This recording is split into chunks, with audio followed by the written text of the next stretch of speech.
Hello friends, welcome back to the show. Take a look at our new podcast cover. Finally, we have a cover that has both Kayong and me on it. So this will be the new cover of the podcast going forward. We're taking baby steps to make the podcast better for you guys and gals listening.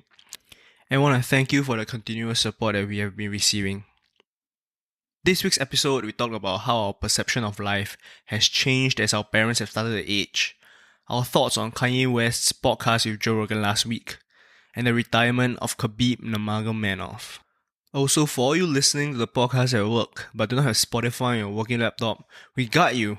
You can now find our latest episodes on YouTube and listen to it when you are not in any of your Zoom calls but still want to act like you're busy doing work. You know what I'm saying? Yeah, we got you, man. Just search for Young People Nowadays and it should pop right up. All the episodes of the podcast from here on out will be available on YouTube and Spotify. We do not have all the previous episodes up on YouTube just yet, but we are working on it. Also, the usual small plug here. Please help introduce this podcast to any of your friends or family members that might be interested in it and hit the subscribe button on our new YouTube page. I think that's it for today's introduction. So without further ado, let's jump right in.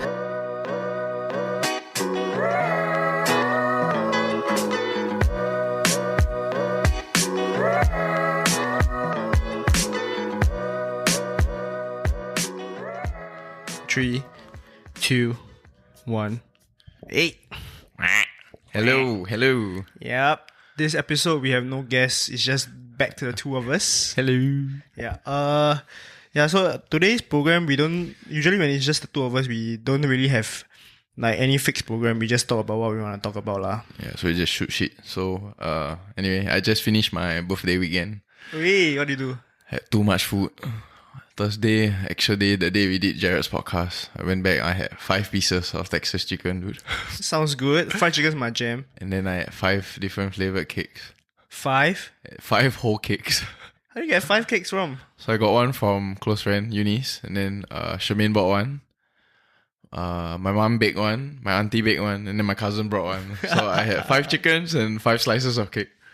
How many did Kai Xiong eat? That's the real question. Surprisingly, only 2.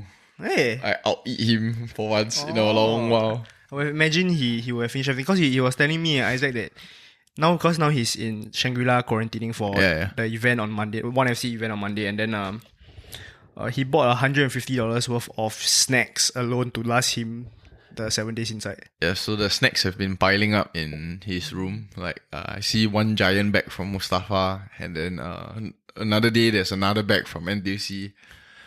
Like, I think I counted 3 different spreads, and during the Justin Gagey fight, he actually finished, or he was eating one of the spreads already, so he had to go for another run, like grocery run. I think it's like the speculous spread, right? Like that's his favorite one. He was having the Ovaltine spread, so how he eats it, right, he just dunks his finger in the spread. He just dunks, then he just sucks. Same as Nutella. Hey bro, the guy just sent us the review of our podcast cover. This is he separate a bit, yeah. Yeah, this is after he separates us a little bit. You can take a look. Yeah, this is better than the first one. The first one a bit too intimate, bro. The first one we were standing too close. It looks like you're my bitch. Yeah. Now I thought to give a little bit of head space. Yeah. Actually, it looks pretty good, eh. Yeah, so I think we're gonna use the cover for once I upload this episode, so you guys can be able to see it and let us know what you think. Some feedback maybe. I still think like it looks like I had a nose job, eh. I haven't go and carefully look into it yet. Yeah, I really feel like I have a nose job, but okay lah. For what we're paying this guy, I think we can't complain. I still managed to live out the dream of wanting to be a cartoon. So we are cartoons now. Yeah, but now we are cartoons. In real life and digital. Finally, now we can change the podcast from with Nigel to Jeremiah to Nigel. Did he make the font bigger? He did, right? Yeah, I told him to reduce the size of us. We look huge in that photo. I'm huge, bro. Increase the... Yeah, but you're wearing sleeves here, bro, so nobody's going to be able to tell. I'm sleeveless. I should ask him to make my arms more defined, like jacked. Oh, yeah. So, where were we? I was talking about my birthday, and then I had this, not realization, but one of my close friends said, how's your 25-year-old birthday like? Yeah. Then I think back, actually, it's a lot better, like one of my best years. Even though I know like people say like 2020 is shit.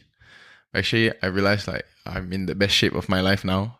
I have loved ones around me, and I receive so much love on my birthday actually, like from everywhere. Yeah, I think after knowing you for so long, I think like this you're at a good place now. Yeah, it's like you know where I've been. Yeah, and then, you like, had a roller coaster ride in your Earlier before your days. 20s, and then 21 to like 23. I think we all see you like, okay, now you're trying to figure your shit out. I think at 25 you finally more or less figure everything out, except maybe the career part. yeah. So like, But that's a thing that everybody's going through. But everything else, I think you more or less have it. yeah. Have it So covered. like, I feel like there's so much love around this year, even though like due to COVID and everything, but we actually get to spend more time with our families, and then with our parents and all. Yeah. So Same thing here lah. Like people say like 2020 has been a shit year, but for me actually, like because we started this podcast, right, I feel like I actually gained something out of 2020 that I would have never have gained if not for the coronavirus. Like I wouldn't have started doing this podcast and then having you on, having our friends talk about it, and then when we go out now, we can have something else to talk about. So we always can take mental notes like, hey, this might have something. Yeah, and also like this year, like most years I do like focus on my body or exercise, but this year like now we got a lot more time on our hands, right? We can actually now focus a lot on our body and realize and discover a lot about ourselves. I think that's what many people I got guess out. it's like be mature over this pandemic as well. It's like a full it's like a short term but big growth kind of thing. Yeah, for sure. Yeah. It's interesting, like as a society, if we manage to like just take the good out of this pandemic and realize that yes, we can't travel, we might not be seeing the same amount of income coming in, but it puts everything else into perspective, right? Maybe money is not the most important thing. The most important thing maybe is now we realize that it's your family members, like people that are listening. Most of us, like our parents are getting up there, like I know my parents are getting up there in age. Yeah, and then we can feel it, like especially okay, for all our friends around our age 25, we can actually see our parents getting older. Yeah, now you can And then visibly see it, right? Yeah, you feel the it's kind of a sour feeling for me. Yeah. I see my dad tired, my mom getting aches and pains and all this kind of thing. Not just them, bro. I'm getting aches and pains right now. Yeah. Before we started this podcast, I was sitting down on my bed. I was like thinking to myself, shit, my back feels like it's falling apart because I've been doing the pull-up challenge, right? And then my body is still not getting accustomed to it because now I like do it at a faster pace, and it's aches everywhere. But yeah, for our parents, like you see them aching, or you see them now being a little bit more clumsy, saying some stuff, and then 10-15 minutes later maybe they forgot they said it, but Yeah. this is just part of getting old lah, I guess. Yeah. So yeah, I lost my grandma earlier this year. Yeah. So then I actually look back and then I think like, I'm actually very grateful for all the times I actually got to spend with her. And then when I think I was younger, actually, yeah, you don't feel that connection, but as you mature, you feel the connection with your seniors, your elders, and all these. All these kind of things. Yeah. Take it for granted at the start. Yeah. Now at 25, we can take things into more perspective lah. Yeah, total different perspective. Yeah. So before we talk about all the UFC, like when we were talking about our parents, like Khabib lost his dad, and then I've been seeing all these posts on how his father would be so proud of him. Yeah, you can feel I feel for him, and like yeah, he touched it on another level. Yeah, he really did. Yeah. So because Khabib, he's at the top of his game. And it's like now he's in his prime, physical, mental prime. And he lost his dad to the coronavirus. Okay, so to give a little bit of a background story, Khabib is one of the UFC fighters. He's one of the best in the world lah. And he lost his dad over the coronavirus period to some coronavirus implications. And his dad was like a very prominent figure in the UFC or MMA scene lah, because he brought up a lot of other fighters, not just Khabib, but he built like a school and had like I think more than 24 fighters that actually became something because of his dad's like training. Yeah, so he was a Russian Sambo coach, if I'm not wrong, and a very well recognized one. Yeah, he also gave back a lot to his community and all. Yeah, they are from like Russia and Kazakhstan. How do you pronounce? Dagestan, I think. Dagestan. Dagestan. And And it's quite crazy. Like if you see videos of Khabib when he was young, he was like wrestling a bear. Like actually not, he was wrestling a literal bear, like a baby bear when he was a kid. So I heard the story about that is they actually they train the bears to do the wrestling, and then when the bears get too big, they actually release them back to the wild. Oh, Yeah. So you gain the wrestling skills with the bear. Then after when the bear is big enough to live by itself, you release them. It's back. more primal. Yeah. I wonder whether Khabib would come out of retirement if his mom changed her mind. Let's save that for the. Yeah, it's just something that you run through because like it's such a waste. But yeah, let's stick on to non-UFC and MMA stuff first, so that the earlier part of this podcast is more consumable for you people that don't give a shit about MMA. Yeah. And then so you're asking me about my Fitbit.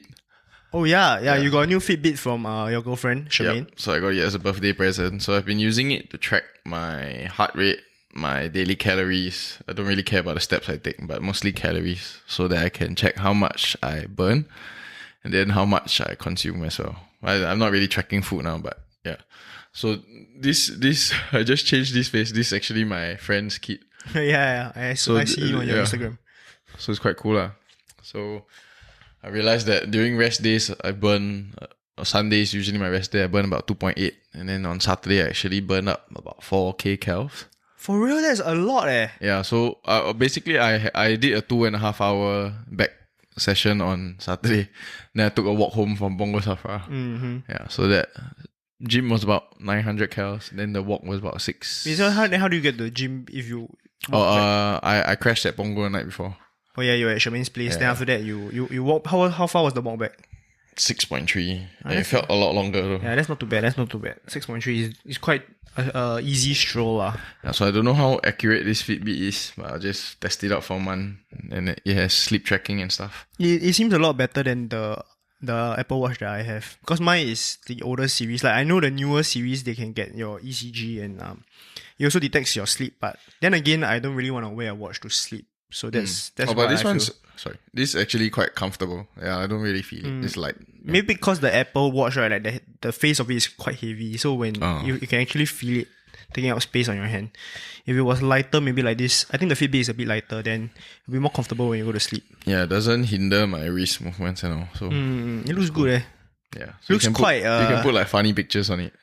And Yeah. you can choose different watch faces. I'm pretty sure the Apple does that.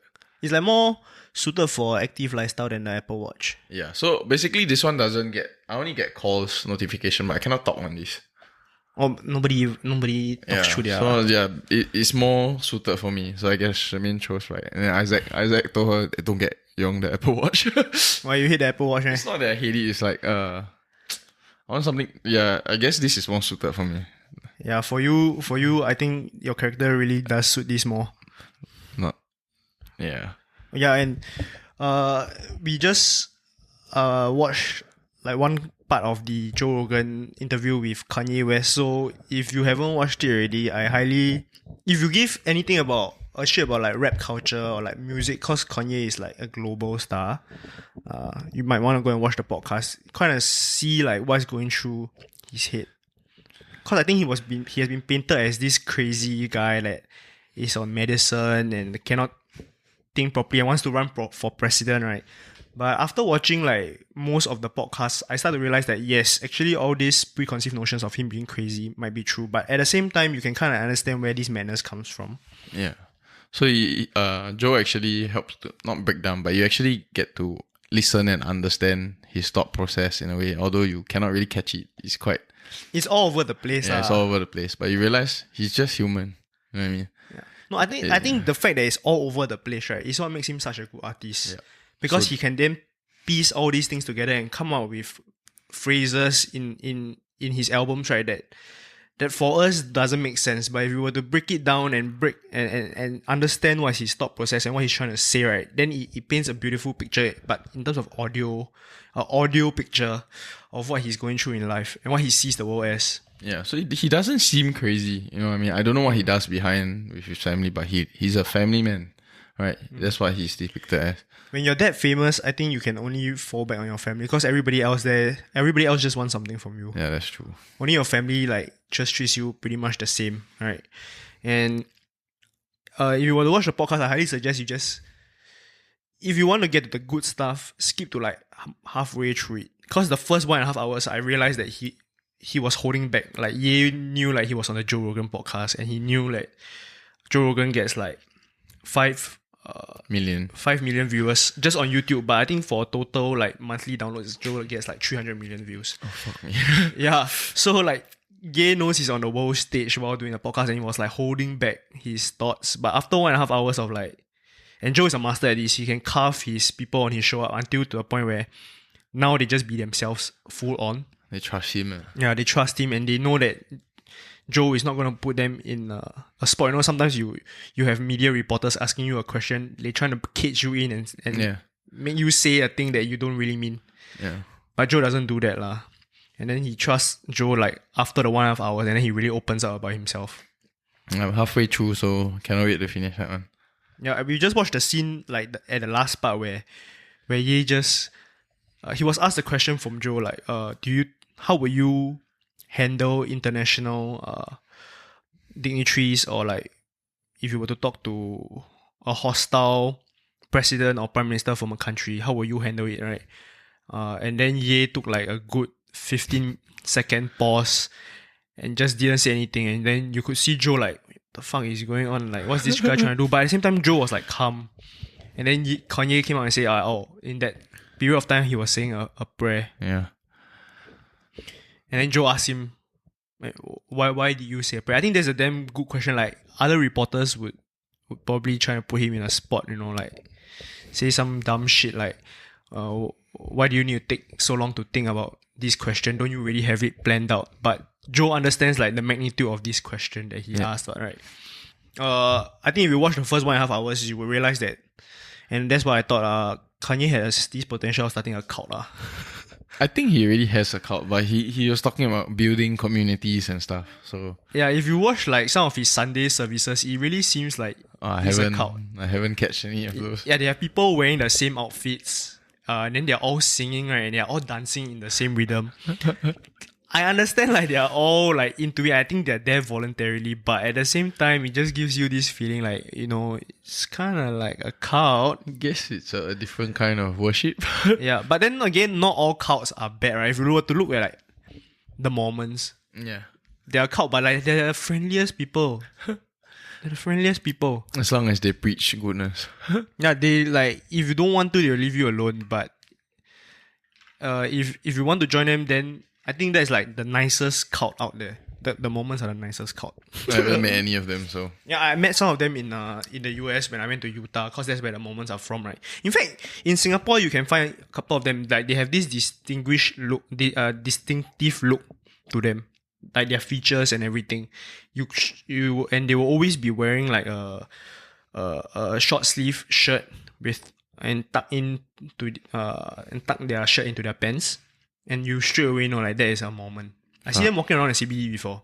Fuck off, really? Yeah, like their mission when they are 16, right, is to change their name and to leave home for about, I think, 2 years, and then go to another country and convert people to becoming a Mormon.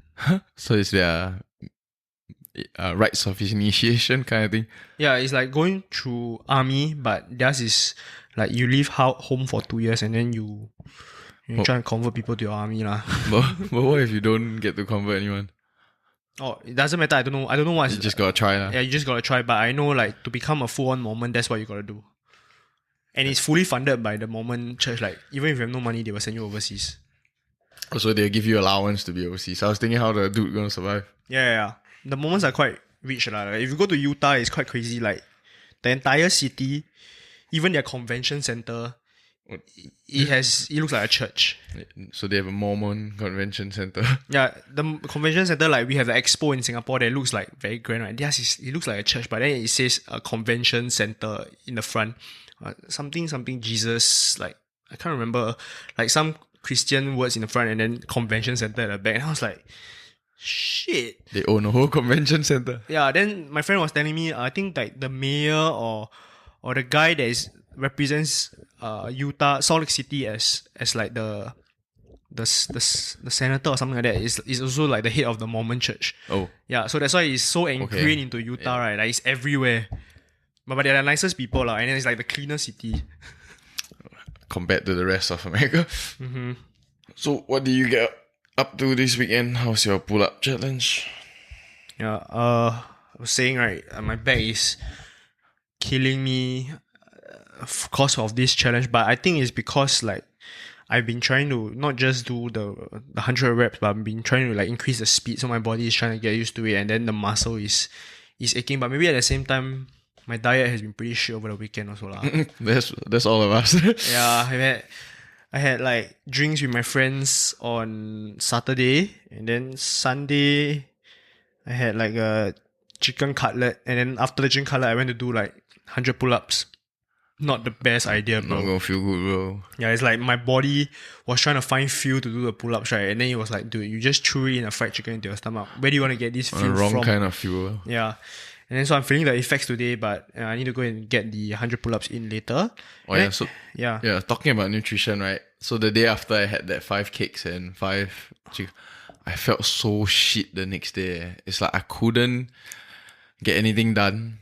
I couldn't lift properly in the gym. Zero energy level. I'm pretty sure, okay, my sleeping pattern all along has been like that, but with the addition of that the oily ass chicken, right, I couldn't do shit the next day. I was like, what, Friday?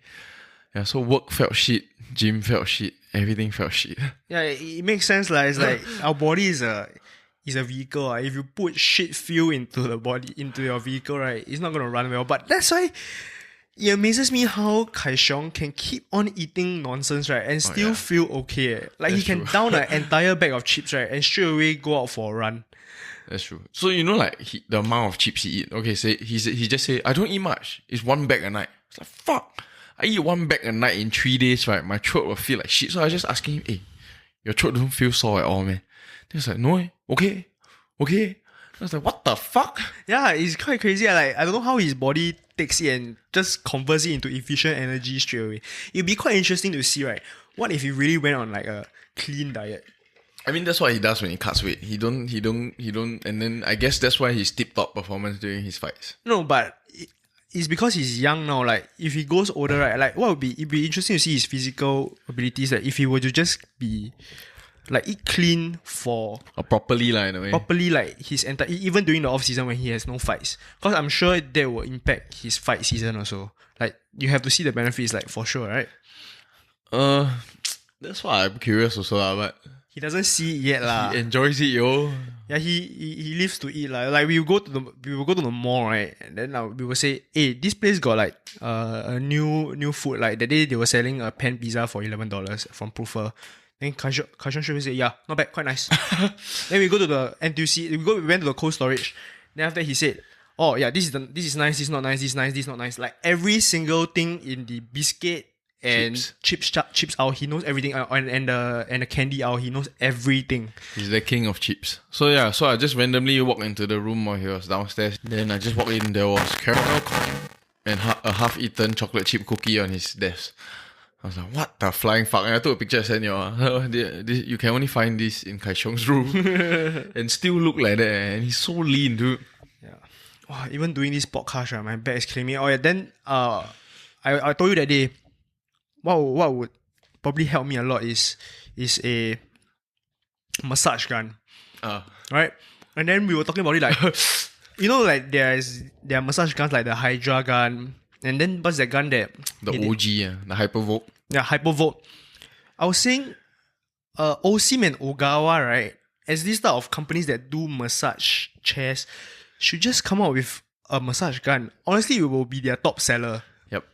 Like, even the older generation will trust them. And it's so easy for them to use. It doesn't take up space. Yeah, and it's a fraction of whatever they're selling. Like, if you were to buy the top-end Osim chair, I think it's like $20,000. 10-20 grand, yeah. If they were just to sell these guns to like the older generation out there, and then you just price it at like $500, right? It will fly off the shelves, 100%. And it works. Like, it's an effective tool Then you can use it for yourself also. Like, I think for us, we don't really like to sit on this type of massage chairs. Like, I don't enjoy it lah.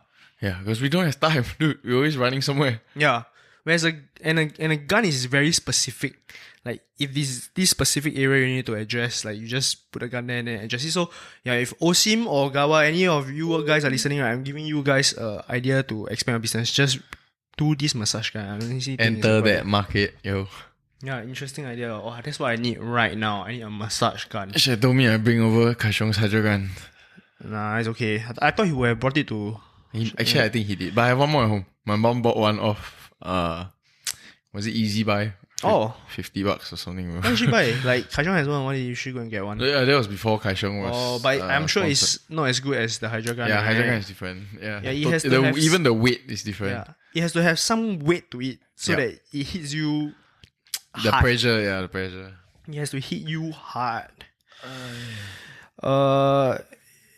Recently also, do you hear about the number of people taking flu vaccines in South Korea and then many of them like dying? I saw the headline for that, but I didn't. Yeah, so Singapore actually retracted a lot of the vaccines, right?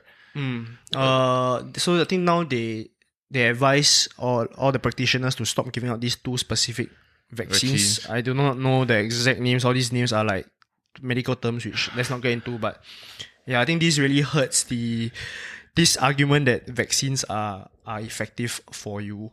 Actually, that's the thing about vaccines. I mean, like, we all had vaccines.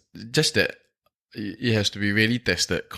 The ones we have had are probably very well tested. So the fear about the COVID vaccine is like, what if it causes a lot of side effects further down the road for a virus that you can actually fight? Like, if you are healthy and all, you can fight off. But what if the vaccine causes something else further down the road? That's scary, right? It's the same as e-cigarette smoking. That's why it's banned here, because it's probably not researched enough. You know what I mean? Like, Yeah, it's only been a while for a minute. So. yeah. So maybe the past 5 years, e-cigarettes have come out. That's why Singapore bans them, because you don't really. I mean, like, even though cigarette kills people, they know.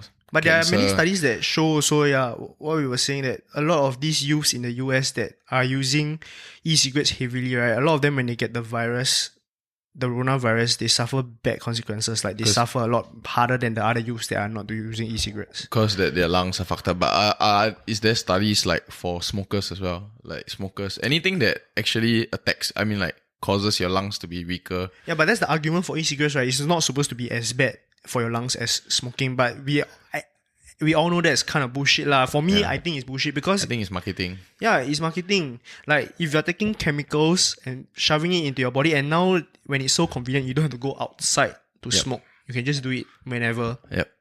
Then you're gonna get some kind of negative consequence lah.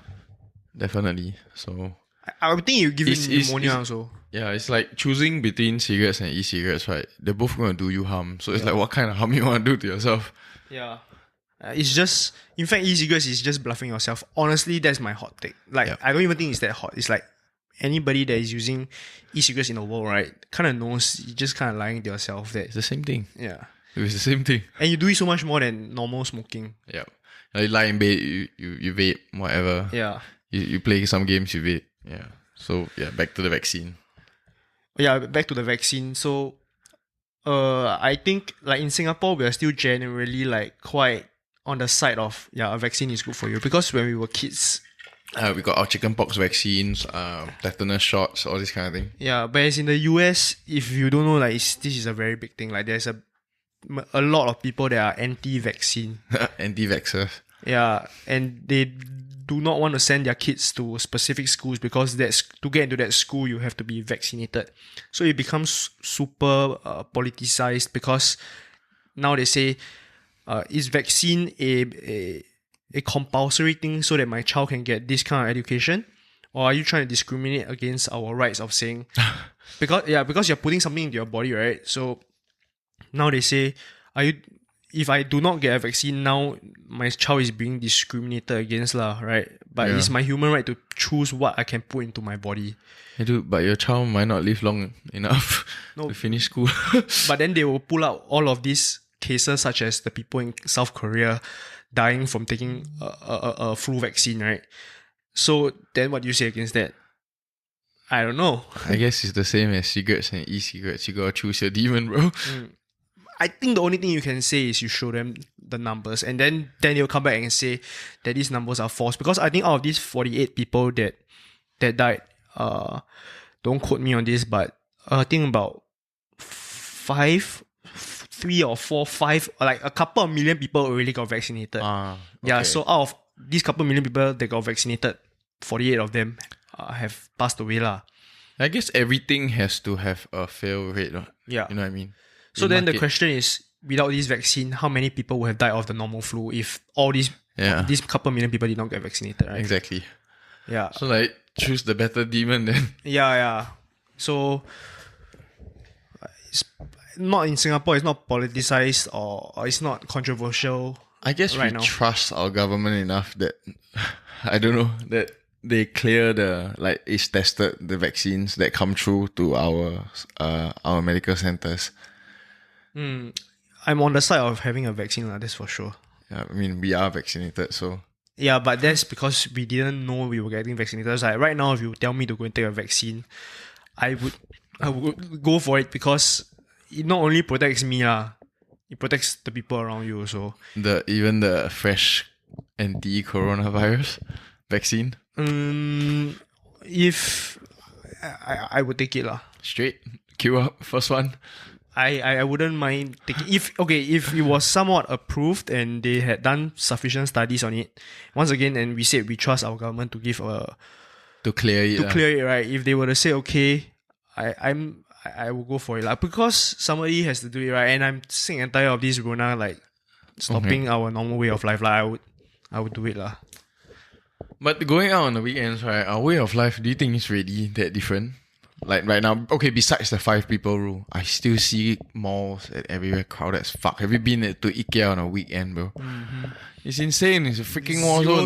That 5 people don't matter, bro. Yeah, it's zero social distancing. Yeah. You don't even need to go to IKEA. You just need to go.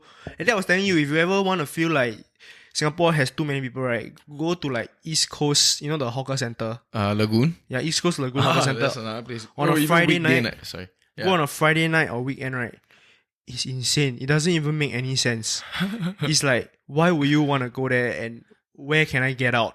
It's too many people and it's impossible to social distance when you have that many people in one area. Yep. And so back to what we were saying is like, will you queue up for a vaccine so that now you can not social distance, or now I can lead my normal way of life of hanging out with my friends in a bigger group of 5? I would right? And whether it really has a different has this rule had a different impact on my life? I say yes. It has had a pretty much a big impact on my life. It's just that maybe now we got accustomed to living with wearing a mask everywhere, right? And now we slowly get used to it I guess the only impact I feel in a way is that the mask. I cannot really. I always smile at people when I work. I will just smile. Just my habit. And now when I smile behind the mask, I'm like, fuck. Yeah. Nobody can see me smile. Imagine doing this podcast, me and you wearing a mask. Yeah. It's ridiculous. We might as well just do it over Zoom, because we can't see each other's emotions. We can't anymore. see our expressions. There's no point. So yeah, I think we need to get over this Rona thing. And I think the reason why you see there's no difference in our lifestyle is because we can't travel, right? So if we could travel, then we would see that's the main thing that hampers a lot of Singaporeans. Like now we can't travel. It's not so much the 5 people rule or wearing the mask. I think Singaporeans get over that easily. Yeah. Now it's we cannot travel, but yeah. So I guess people are always finding crazy things to do here. So like Changi recently opened that Jurassic track. The one that got vandalized. 2 days, bro. Fucker bogey. Yes, yeah.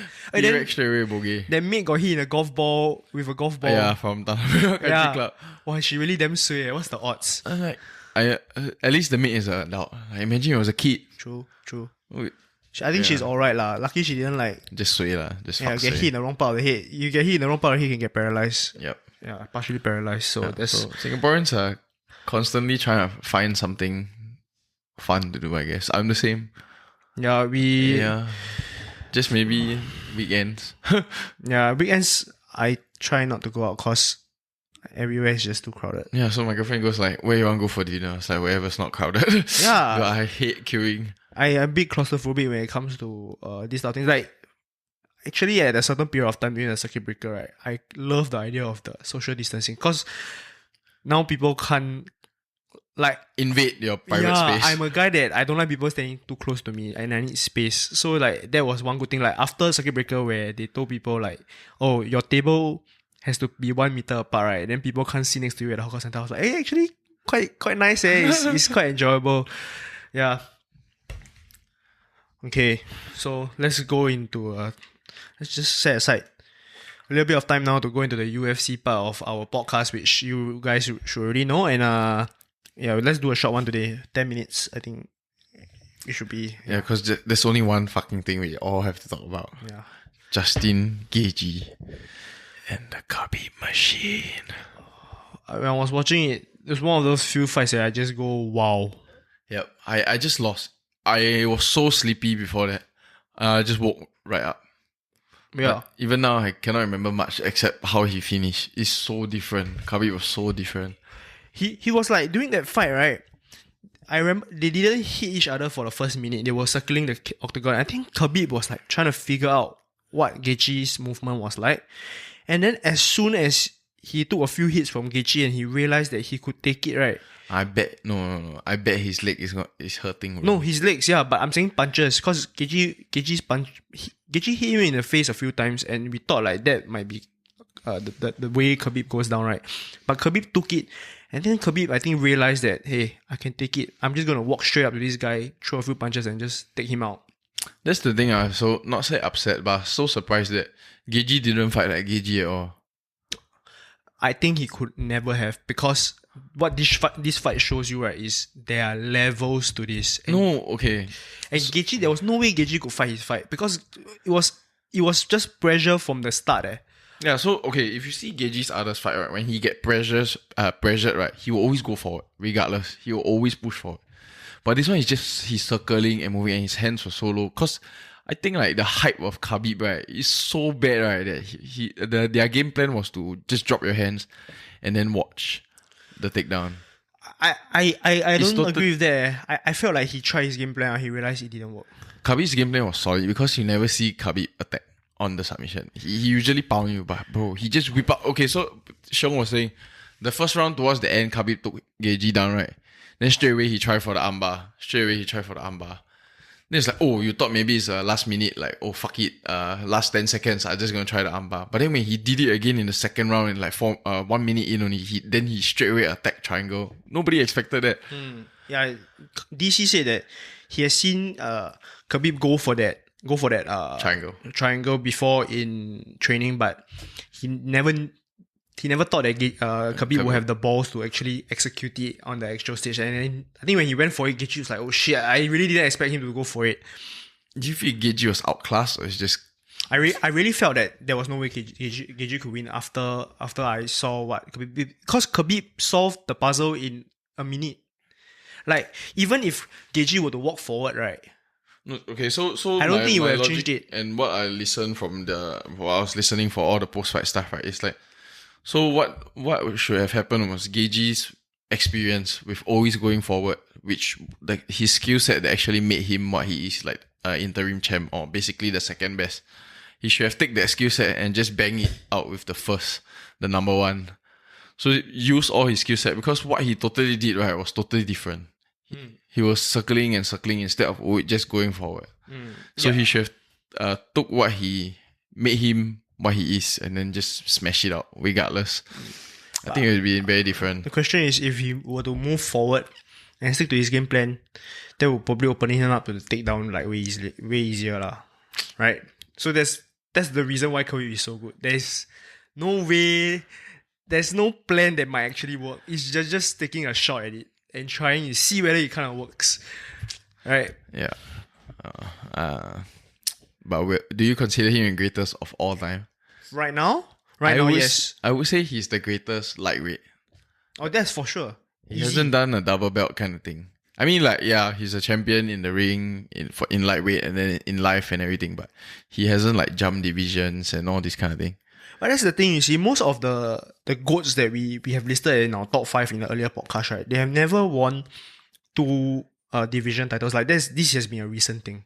And usually when somebody wins 2 titles, right, they are there for a short time, not a long time. Yeah, but in this era, that's why I say he can accomplish a lot more. No, I still feel like if he wanted to go up, he could. But in my eyes, right now he's number 1 until John Jones fights in heavy. Khabib GSP, who you got? He's whether Khabib, GSP is in his prime. He's whether GSP is in his prime. No, I think even prime GSP Khabib will smash him. I think. I'm not too sure about that because I think GSP has that He's alpha mentality. Like, whereas Gaethje and all the other fighters going to fight Khabib, right? You kind of knew that they were behind the 8 ball. But Gaethje was confident. I'm pretty sure Tony is confident. But Gaethje went in with a puncher's chance. The only way he's going to knock you out. Whereas I think GSP will have found a way, especially on the ground, to maybe last a bit longer. And stuff that... And if he's back against the cage, he will have maybe found a way. But then again, I don't think... GSP will definitely not be dominated during the fight as what Gaethje was dominated like. We can only dream now. Yeah, we can only dream, but...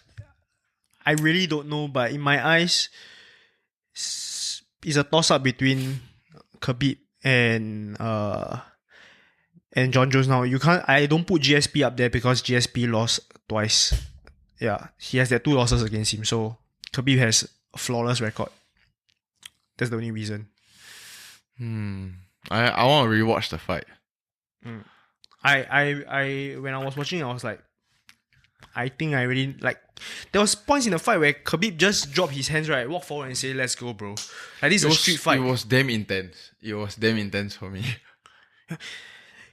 There was a point in time where Khabib it was like a street fight. Like, Justin Gaethje had his hands up, right? Khabib literally didn't even jab. He just put his arm, hold Gaethje's arm, push it to the side, and then just hantam, bro. Hantam bola.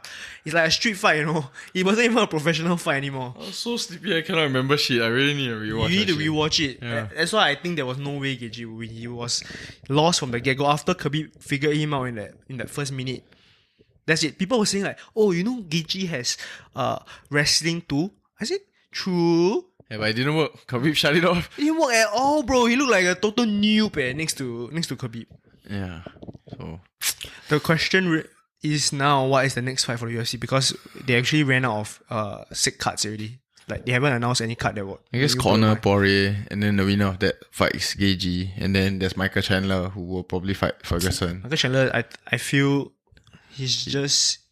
He has to prove himself first lah. He hasn't proven himself against the top people yet. But yeah, he's a badass also. Yeah, so I think if they put him against Ferguson, it'll be a nice fight to watch. Then Conor might take back the belt.